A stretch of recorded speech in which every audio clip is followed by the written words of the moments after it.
ਬਰਤਾਨੀਆ ਦੇ ਸਿੱਖ ਫੌਜੀਆਂ ਨੂੰ ਨਿਤਨੇਮ ਗੁਟਕਾ ਸਾਹਿਬ ਰੱਖਣ ਦੀ ਮਿਲੀ ਇਜਾਜ਼ਤ। SGPC ਵੱਲੋਂ ਪਾਕਿਸਤਾਨ ਸਥਿਤ ਗੁਰਧਾਮਾਂ ਦੇ ਦਰਸ਼ਨਾਂ ਲਈ ਬੱਸ ਸੇਵਾ ਮੁੜ ਬਹਾਲ ਕਰਨ ਲਈ ਮਤਾ ਪਾਸ। ਡੇਰਾ ਸੱਚਾ ਸੌਦਾ ਦੇ ਪੈਰੋਕਾਰ ਪ੍ਰਦੀਪ ਸਿੰਘ ਦੇ ਕਾਤਿਲ 3 ਸ਼ੂਟਰਾਂ ਨੂੰ ਦਿੱਲੀ ਪੁਲਿਸ ਨੇ ਕੀਤਾ ਗ੍ਰਿਫਤਾਰ। ਐਲਨ ਮਸਕ ਨੇ ਟਵਿੱਟਰ ਸਟਾਫ ਲਈ ਜਾਰੀ ਕੀਤੀਆਂ ਨਵੀਆਂ ਚੇਤਾਵਨੀਆਂ। ਬਰਤਾਨੀਆ ਦੀ ਫੌਜ ਵਿੱਚ ਸਿੱਖ ਫੌਜੀਆਂ ਨੂੰ ਨਿਤਨੇਮ ਗੁਟਕਾ ਰੱਖਣ ਦੀ ਇਜਾਜ਼ਤ ਦਿੱਤੀ ਗਈ ਹੈ। ਰੱਖਿਆ ਮੰਤਰਾਲੇ ਨੇ ਬਰਤਾਨੀਆ ਸਰਕਾਰ ਦੇ ਇਸ ਕਦਮ ਨੂੰ ਸਿੱਖਾਂ ਦੀ ਆਸਥਾ ਤੇ ਵਿਸ਼ਵਾਸ ਨੂੰ ਸਿੱਧੀ ਹਮਾਇਤ ਕਰਾਰ ਦਿੱਤਾ ਹੈ। ਲੰਡਨ ਵਿੱਚ ਇੱਕ ਸਮਾਗਮ ਦੌਰਾਨ UK ਡਿਫੈਂਸ ਸਿੱਖ ਨੈਟਵਰਕ ਵੱਲੋਂ ਨਿਤਨੇਮ ਗੁਟਕੇ ਜਾਰੀ ਕੀਤੇ ਗਏ ਹਨ। ਮੇਜਰ ਦਲਜਿੰਦਰ ਸਿੰਘ ਵਿਰਦੀ ਬਰਤਾਨੀਆ ਫੌਜ ਵਿੱਚ ਹਨ ਅਤੇ ਉਹ ਨਿਤਨੇਮ ਗੁਟਕੇ ਦੀ ਇਜਾਜ਼ਤ ਦਿਵਾਉਣ ਲਈ 2 ਸਾਲ ਤੋਂ ਪ੍ਰਚਾਰ ਕਰ ਰਹੇ ਸਨ। ਵਿਰਦੀ ਨੇ ਕਿਹਾ ਕਿ ਫੌਜ ਕਈ ਸਾਲਾਂ ਤੋਂ ਈਸਾਈ ਧਾਰਮਿਕ ਗ੍ਰੰਥ ਮੁਹੱਈਆ ਕਰਵਾ ਰਹੀ ਹੈ ਅਤੇ ਮੈਂ ਉੱਥੇ ਸਿੱਖ ਗ੍ਰੰਥ ਮੁਹੱਈਆ ਕਰਵਾਉਣ ਦੇ ਲਈ ਇੱਕ ਮੌਕਾ ਵੇਖਿਆ ਅਤੇ ਇਸ ਦੀ ਲਗਾਤਾਰ ਮੰਗ ਕੀਤੀ। ਨਿਤਨੇਮ ਦੇ ਗੁਟਕਾ ਸਾਹਿਬ ਲੰਡਨ ਵਿੱਚ ਸਥਿਤ ਕੇਂਦਰੀ ਗੁਰਦੁਆਰਾ ਸਾਹਿਬ ਦੀ ਲਾਇਬ੍ਰੇਰੀ ਵਿੱਚ ਲਿਜਾਏ ਗਏ, ਜਿੱਥੇ ਅਧਿਕਾਰਤ ਤੌਰ ਤੇ 28 ਅਕਤੂਬਰ ਨੂੰ ਇਹ ਫੌਜੀ ਜਵਾਨਾਂ ਨੂੰ ਵੰਡੇ ਗਏ। ਇਨ੍ਹਾਂ ਪੋਥੀਆਂ ਨੂੰ 3 ਭਾਸ਼ਾਵਾਂ ਵਿੱਚ ਛਾਪਿਆ ਗਿਆ ਹੈ। ਮੇਜਰ ਵਿਰਦੀ ਸਮੇਤ ਸਾਰੇ ਸਿੱਖ ਫੌਜੀਆਂ ਨੇ ਬਰਤਾਨੀਆ ਸਰਕਾਰ ਵੱਲੋਂ ਮਿਲੀ ਇਸ ਇਜਾਜ਼ਤ ਤੇ ਉਹਨਾਂ ਦਾ ਧੰਨਵਾਦ ਕੀਤਾ। ਵਿਰਦੀ ਨੇ ਕਿਹਾ ਕਿ ਸਿੱਖਾਂ ਦੇ ਲਈ ਧਰਮ ਗ੍ਰੰਥ ਸਿਰਫ ਸ਼ਬਦ ਨਹੀਂ ਹਨ, ਉਹ ਸਾਡੇ ਗੁਰੂ ਦੇ ਜੀਵਿਤ ਜੋਤ ਸਰੂਪ ਹਨ। ਅਸੀਂ ਰੋਜ਼ਾਨਾ ਧਰਮ ਗ੍ਰੰਥ ਪੜ੍ਹਨ ਨਾਲ ਨੈਤਿਕ ਅਤੇ ਸਰੀਰਕ ਤਾਕਤ ਹਾਸਲ ਕਰਦੇ ਹਾਂ ਤੇ ਸਾਨੂੰ ਅਧਿਆਤਮਿਕ ਤੌਰ ਤੇ ਵੀ ਮਜ਼ਬੂਤੀ ਮਿਲਦੀ ਹੈ। SGPC ਦੀ ਚੋਣ ਮੁਕੰਮਲ ਹੋਣ ਤੋਂ ਬਾਅਦ SGPC ਨੇ ਪਾਕਿਸਤਾਨ ਸਥਿਤ ਗੁਰਧਾਮਾਂ ਦੇ ਦਰਸ਼ਨ ਦੀਦਾਰੇ ਕਰਨ ਜਾਣ ਵਾਲੇ ਸ਼ਰਧਾਲੂਆਂ ਵਾਸਤੇ ਅੰਮ੍ਰਿਤਸਰ ਤੋਂ ਨਨਕਾਣਾ ਸਾਹਿਬ ਤੱਕ ਬੱਸ ਸੇਵਾ ਨੂੰ ਮੁੜ ਬਹਾਲ ਕਰਨ ਦੀ ਮੰਗ ਕੀਤੀ ਹੈ। ਇਹ ਬੱਸ ਸੇਵਾ ਅਗਸਤ 2019 ਤੋਂ ਬੰਦ ਪਈ ਹੈ। ਸ਼੍ਰੋਮਣੀ ਕਮੇਟੀ ਦੇ ਜਨਰਲ ਹਾਊਸ ਨੇ ਇਹ ਮਤਾ ਪਾਸ ਕੀਤਾ, ਜਿਸ ਨੂੰ ਕੇਂਦਰ ਸਰਕਾਰ ਦੇ ਕੋਲ ਭੇਜਿਆ ਜਾਵੇਗਾ। ਇਸ ਤੋਂ ਪਹਿਲਾਂ ਸ਼੍ਰੀ ਅਕਾਲ ਤਖਤ ਸਾਹਿਬ ਦੇ ਕਾਰਜਕਾਰੀ ਜਥੇਦਾਰ ਦੋਵਾਂ ਮੁਲਕਾਂ ਵਿਚਾਲੇ ਚੱਲਦੀ ਸਮਝੌਤਾ ਐਕਸਪ੍ਰੈਸ ਰੇਲ ਗੱਡੀ ਬੰਦ ਹੋਣ ਕਾਰਨ ਸ਼ਰਧਾਲੂਆਂ ਤੇ ਪਏ ਅਸਰ ਦਾ ਵੀ ਜ਼ਿਕਰ ਕਰ ਚੁੱਕੇ ਹਨ। ਇਹ ਬੱਸ ਸੇਵਾ 2006 ਵਿੱਚ ਤਤਕਾਲੀ ਪ੍ਰਧਾਨ ਮੰਤਰੀ ਡਾਕਟਰ ਮਨਮੋਹਨ ਸਿੰਘ ਵੱਲੋਂ ਸ਼ੁਰੂ ਕੀਤੀ ਗਈ ਸੀ। ਭਾਰਤ ਨੇ ਇਸ ਬੱਸ ਸੇਵਾ ਨੂੰ ਪੰਜਾਬ ਅਤੇ ਪਾਕਿਸਤਾਨ ਨੇ ਇਸ ਬੱਸ ਸੇਵਾ ਨੂੰ ਦੋਸਤੀ ਦਾ ਨਾਮ ਦਿੱਤਾ ਸੀ। 2019 ਦੇ ਵਿੱਚ ਜੰਮੂ ਕਸ਼ਮੀਰ ਵਿੱਚੋਂ ਧਾਰਾ 370 ਹਟਾਏ ਜਾਣ ਸਮੇਂ ਪਾਕਿਸਤਾਨ ਨੇ ਰੋਸ ਵਜੋਂ ਰੇਲ ਤੇ ਬੱਸ ਸੇਵਾਵਾਂ ਬੰਦ ਕਰ ਦਿੱਤੀਆਂ ਸਨ। ਪੰਜਾਬ ਦੇ ਜ਼ਿਲ੍ਹਾ ਫਰੀਦਕੋਟ ਵਿੱਚ ਡੇਰਾ ਸੱਚਾ ਸੌਦਾ ਦੇ ਪੈਰੋਕਾਰ ਪ੍ਰਦੀਪ ਸਿੰਘ ਦੇ ਕਤਲ ਦੇ ਮਾਮਲੇ ਵਿੱਚ 3 ਸ਼ੂਟਰਾਂ ਨੂੰ ਦਿੱਲੀ ਪੁਲਿਸ ਨੇ ਗ੍ਰਿਫਤਾਰ ਕਰ ਲਿਆ ਹੈ। ਪੁਲਿਸ ਟੀਮ ਨੇ ਅੱਜ ਤੜਕੇ 3:30 ਵਜੇ ਦੇ ਕਰੀਬ ਪਟਿਆਲਾ ਦੇ ਥਾਣਾ ਬਖਸ਼ੀਵਾਲਾ ਦੇ ਇਲਾਕੇ ਵਿੱਚ ਛਾਪੇਮਾਰੀ ਕਰਕੇ ਡੇਰਾ ਸੱਚਾ ਸੌਦਾ ਦੇ ਪੈਰੋਕਾਰ ਦੇ ਕਤਲ ਵਿੱਚ ਸ਼ਾਮਿਲ 6 ਵਿੱਚੋਂ 3 ਨੂੰ ਗ੍ਰਿਫਤਾਰ ਕਰ ਲਿਆ ਹੈ। ਇਸ ਤੋਂ ਪਹਿਲਾਂ ਕਾਊਂਟਰ ਇੰਟੈਲੀਜੈਂਸ ਯੂਨਿਟ ਨੇ ਹੱਤਿਆ ਦੇ ਮੁਲਜ਼ਮ 6 ਵਿਅਕਤੀਆਂ ਦੀ ਪਛਾਣ ਕਰਨ ਦਾ ਦਾਅਵਾ ਕੀਤਾ ਸੀ। ਅੰਮ੍ਰਿਤਸਰ ਪਹੁੰਚੇ ਅਕਾਲੀ ਲੀਡਰ ਵਿਕਰਮ ਮਜੀਠੀਆ ਨੇ ਪੱਤਰਕਾਰਾਂ ਵੱਲੋਂ ਪੁੱਛੇ ਸਵਾਲਾਂ ਦੇ ਜਵਾਬ ਦਿੰਦਿਆਂ ਬਲਾਤਕਾਰੀ ਸਾਧ ਰਾਮ ਰਹੀਮ ਬਾਰੇ ਤਿੱਖੀ ਸ਼ਬਦਾਵਲੀ ਵਰਤੀ। ਮਜੀਠੀਆ ਨੇ ਕਿਹਾ ਕਿ ਰਾਮ ਰਹੀਮ ਦੋਸ਼ੀ ਹੈ ਤੇ ਉਸ ਨੂੰ ਸਜ਼ਾ ਹੋਣੀ ਚਾਹੀਦੀ ਹੈ। ਨਾਲ ਹੀ ਉਹਨਾਂ ਨੇ ਪੰਜਾਬ ਸਰਕਾਰ ਨੂੰ ਘੇਰਦਿਆਂ ਕਿਹਾ ਕਿ ਪੰਜਾਬ ਦੇ ਵਿੱਚ ਜੰਗਲ ਰਾਜ ਬਣਦਾ ਜਾ ਰਿਹਾ ਹੈ। ਇਸ ਦੇ ਨਾਲ ਹੀ ਮਜੀਠੀਆ ਗੋਲਡੀ ਬਰਾੜ ਸਮੇਤ ਹੋਰ ਗੈਂਗਸਟਰ ਜੋ ਵਿਦੇਸ਼ਾਂ ਵਿੱਚ ਲੁਕੇ ਹੋਏ ਹਨ, ਉਹਨਾਂ ਤੇ ਵੀ ਵਰੇ। ਕੋਈ ਕਿਸੇ ਦਾ ਜੇ ਸਤਿਕਾਰ ਨਹੀਂ ਕਰ ਸਕਦਾ, ਸਿਰਫ ਇਹ ਸਮਝਦਾ ਕਿ ਮਾੜਾ ਬੋਲ ਕੇ ਤੁਸੀਂ ਗਨਮੈਨ ਲੈ ਲਓਗੇ, ਇਹ ਜਿਹੀਆਂ ਨੂੰ ਗਨਮੈਨ ਜਮਾ ਨਾ ਦਿਓ, ਇਹਨਾਂ ਨੂੰ ਫਿਰ ਆਪ ਹੀ ਭੁਗਤ ਲੈਣ ਦਿਓ ਜੋ ਹੈ। Why should state spend money on people like ਜੋ ਮਾਹੌਲ ਖਰਾਬ ਕਰ ਰਹੇ ਆ। ਦੇਖੋ, ਮੈਂ ਅੱਜ ਸਪਸ਼ਟ ਤੌਰ ਤੇ ਕਹਿ ਦਿਆਂ, ਮੈਂ ਜਦ ਇਲੈਕਸ਼ਨ ਲੜੀ ਹੈ, ਇਹ ਸੂਰੀ ਸਾਹਿਬ ਈਸਟ ਹਲਕੇ ਨਾਲ ਸੰਬੰਧਿਤ ਹੈ। ਮੈਂ ਇਹਨਾਂ ਕੋਲ ਵੋਟਾਂ ਤੱਕ ਮੰਗਣ ਨਹੀਂ ਗਿਆ, ਕਿਉਂਕਿ ਮੈਂ ਇਹਨਾਂ ਦੀ ਸ਼ਬਦਾਵਲੀ ਨਾਲ ਸਹਿਮਤ ਨਹੀਂ। ਹਾਂ, ਮਗਰ ਮੈਂ ਇਸ ਕੋਲਡ ਬਲੱਡਡ ਮਰਡਰ ਨਾਲ ਸਹਿਮਤ ਵੀ ਨਹੀਂ।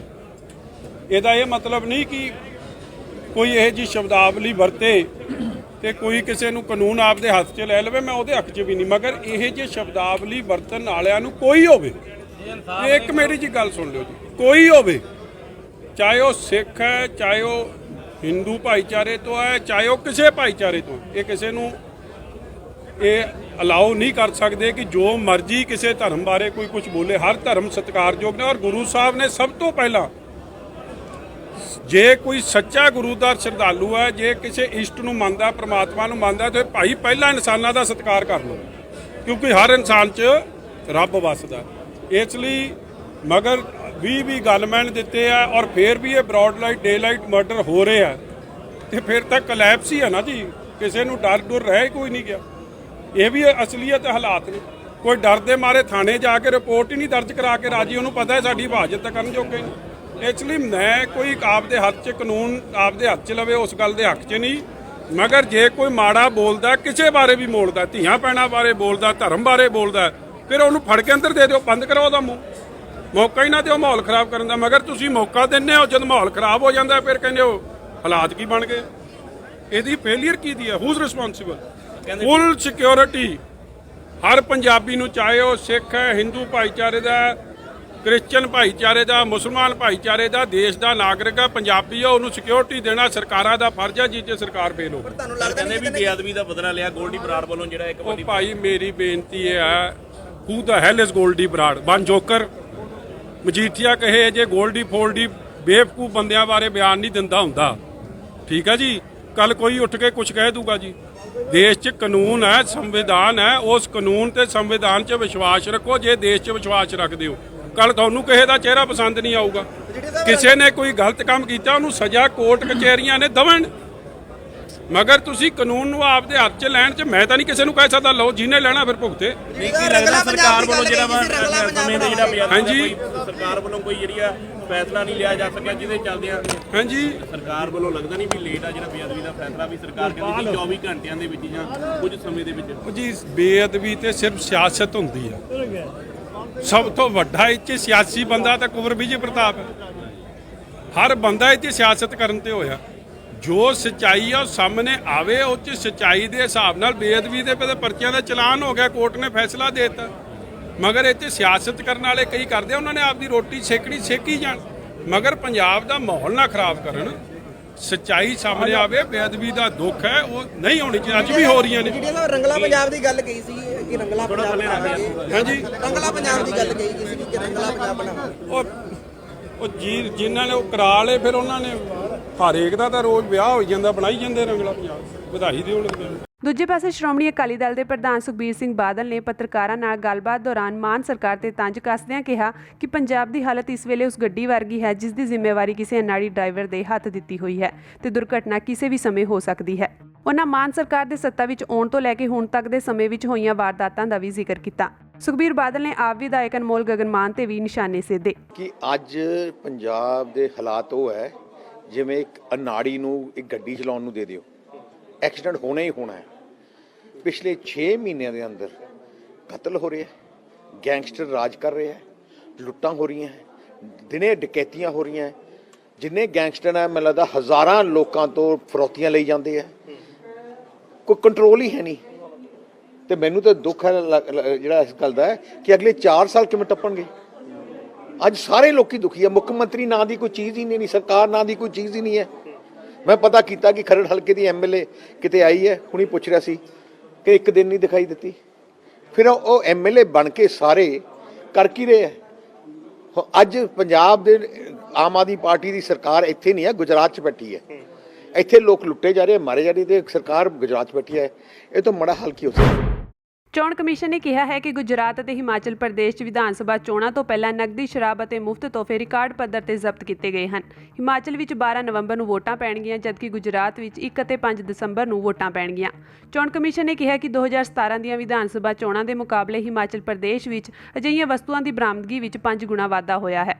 ਕਮਿਸ਼ਨ ਨੇ ਕਿਹਾ ਕਿ ਗੁਜਰਾਤ ਵਿੱਚ ਚੋਣਾਂ ਦੇ ਐਲਾਨ ਤੋਂ ਕੁਝ ਦਿਨਾਂ ਦੇ ਅੰਦਰ 71.88 ਕਰੋੜ ਰੁਪਏ ਦੀ ਨਕਦੀ ਜ਼ਬਤ ਕੀਤੀ ਗਈ ਹੈ, ਜੋ 2017 ਦੀਆਂ ਵਿਧਾਨ ਸਭਾ ਚੋਣਾਂ ਵਿੱਚ ਆਦਰਸ਼ ਚੋਣ ਜ਼ਾਬਤਾ ਲਾਗੂ ਹੋਣ ਦੇ ਪੂਰੇ ਸਮੇਂ ਦੌਰਾਨ ਕੀਤੀ ਗਈ ਰਕਮ ਨਾਲੋਂ ਵੱਧ ਹੈ।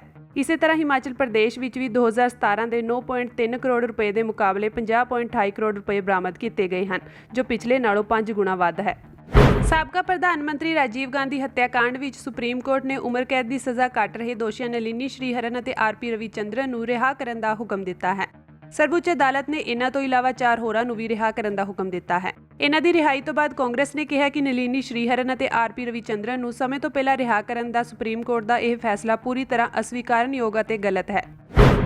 ਟਵਿੱਟਰ ਦੀ ਕਮਾਂਡ ਸੰਭਾਲਣ ਮਗਰੋਂ ਐਲਨ ਮਸਕ ਵੱਲੋਂ ਕਈ ਵੱਡੇ ਫੈਸਲੇ ਲਏ ਜਾ ਰਹੇ ਹਨ।